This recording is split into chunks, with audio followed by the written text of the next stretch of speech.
Maka datanglah Yesus dari Galilea ke Yordan kepada Yohanes untuk dibaptis olehnya.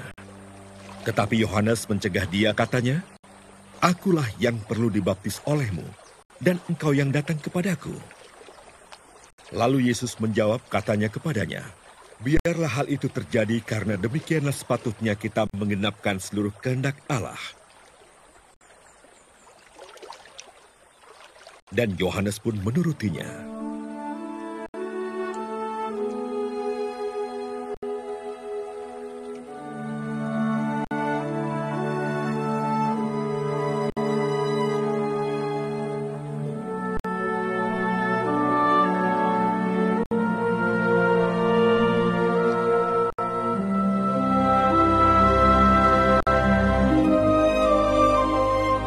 Sesudah dibaptis, Yesus segera keluar dari air, dan pada waktu itu juga langit terbuka, dan ia melihat Roh Allah seperti burung merpati turun ke atasnya.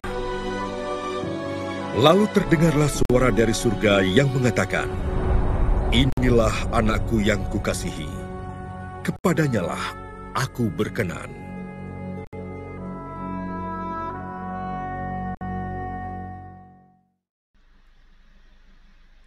Hari ini adalah pesta pembaptisan Tuhan.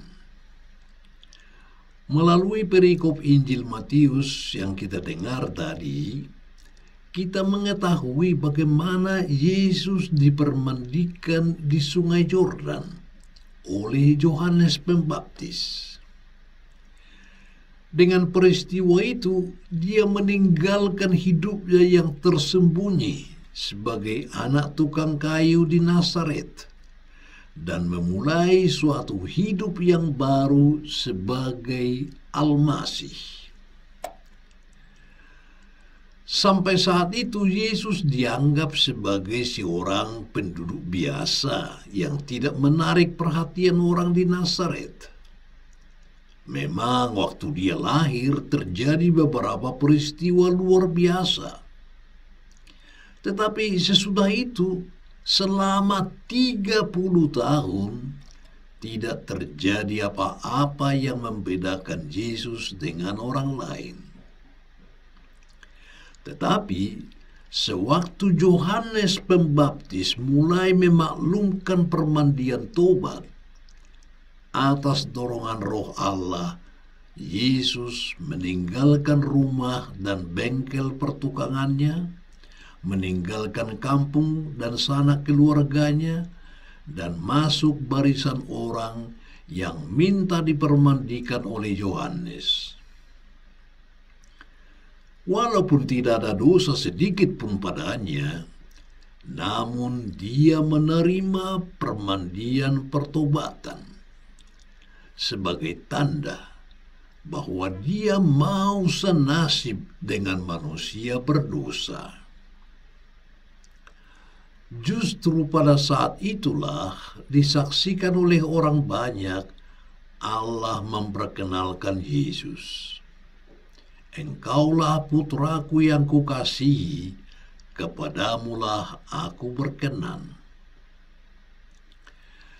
Firman yang diucapkan ini tepat sama dengan yang tercantum dalam Mazmur 2 yang memang dinyanyikan pada hari pelantikan seorang raja.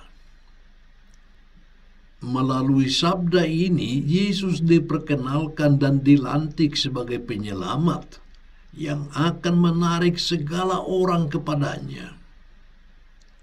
Atau seperti sabda Tuhan melalui Nabi Yesaya, "Lihat, itu hambaku yang kupegang, orang pilihanku, yang kepadanya aku berkenan. Aku telah menaruh rohku ke atasnya, supaya dia menyatakan hukum kepada bangsa-bangsa lain." Pada kesempatan perayaan pembaptisan Tuhan ini, baiklah kita sejenak ingat akan pembaptisan kita sendiri. Sewaktu kita dibaptis, kita telah diangkat dan dilantik menjadi anak-anak Allah. Sejak pembaptisan kita mempunyai martabat mulia karena menerima hidup baru, yaitu hidup ilahi. Pada saat kita dibaptis, Allah juga telah berkata tentang kita, "Inilah anakku yang kukasihi, kepadanya aku berkenan."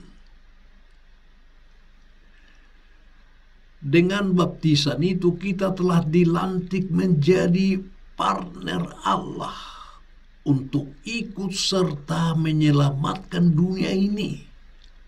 Orang yang diharapkan Allah menjadi sumber air kehidupan dan makanan pemberi hidup bagi yang kelaparan dan kehausan.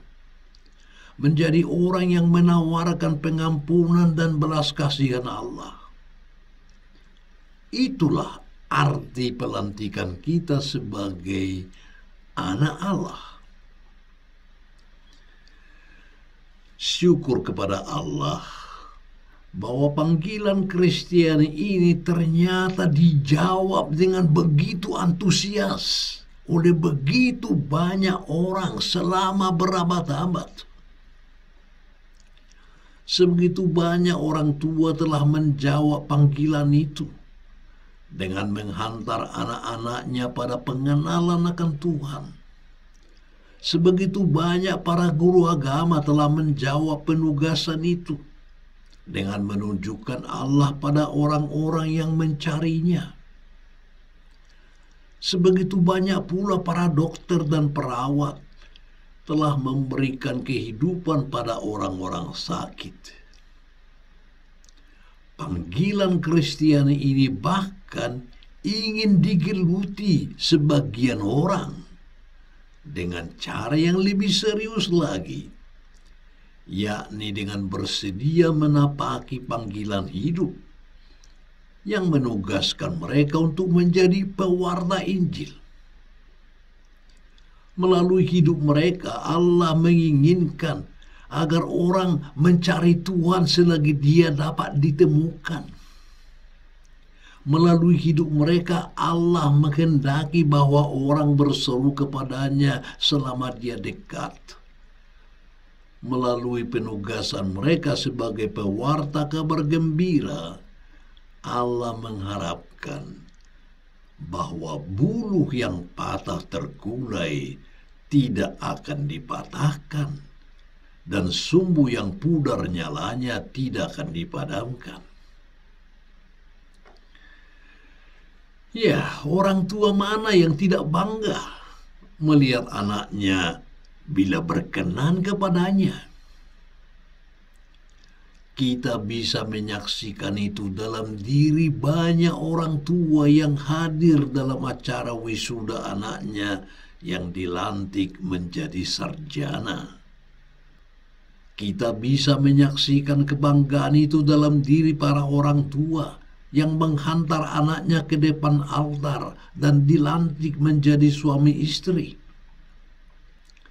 Kita bisa menyaksikan kebanggaan dan kebahagiaan yang sama dalam diri para orang tua yang anaknya ditahbiskan menjadi imam atau mengikrarkan kaul seumur hidup mereka menjadi biarawan atau biarawati. Namun, kebanggaan dan kebahagiaan itu akan jauh lebih besar bila anak itu benar-benar menjadi sarjana yang berhasil, menjadi suami istri yang hidup rukun, menjadi imam atau biarawan biarawati yang suci dan setia pada panggilannya. Kita semua telah dibaptis dan Allah berkenan pada kita. Namun, betapa lebih berkenan lagi Allah melihat kita bila kita hidup sesuai dengan baptisan kita, sesuai dengan panggilan hidup kita masing-masing.